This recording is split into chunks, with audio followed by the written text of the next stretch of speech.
Hello everyone. Hello. कैसे हैं आप सब? खूबसूरत लेडीज एंड जेंटलमैन, सबको खुश आमदीद। एंजॉय कीजिए। Thank you so much. Thank you so much. Mister Ertugrul, आपसे दोबारा मिलकर खुशी हुई मुझे। बहुत शुक्रिया, मुझे भी। हर बार की तरह इस बार भी खाना बहुत लजीज है। पसंद आया आपको? ऐसा मुमकिन है कि पसंद ना नवाजिश है आए। आपकी। अच्छा, तो आप लोग एक दूसरे को जानते हैं?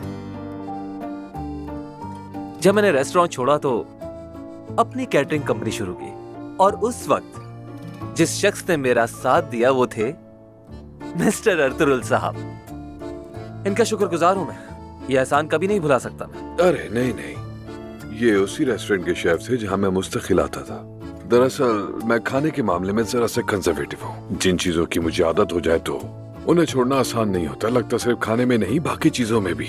खैर। नहीं नहीं नहीं नहीं नहीं, ऐसा नहीं है बिल्कुल। ये कह लें कि ये तो इनका बड़ापन है। इन्होंने तो ये तक नहीं बताया कि आप दोनों एक दूसरे को जानते हैं। चले खैर, मैं आप सबका ज्यादा वक्त नहीं लूंगा। आप खाना एंजॉय करें। उम्मीद है आप सबको पसंद आएगा। ये अब तक का सबसे अच्छा खाना है जो हमने खाया। हर चीज बहुत अच्छी थी। शुक्रिया। शुक्रिया शुक्रिया। हे, आपका भी शुक्रिया। बहुत शुक्रिया कार्लो।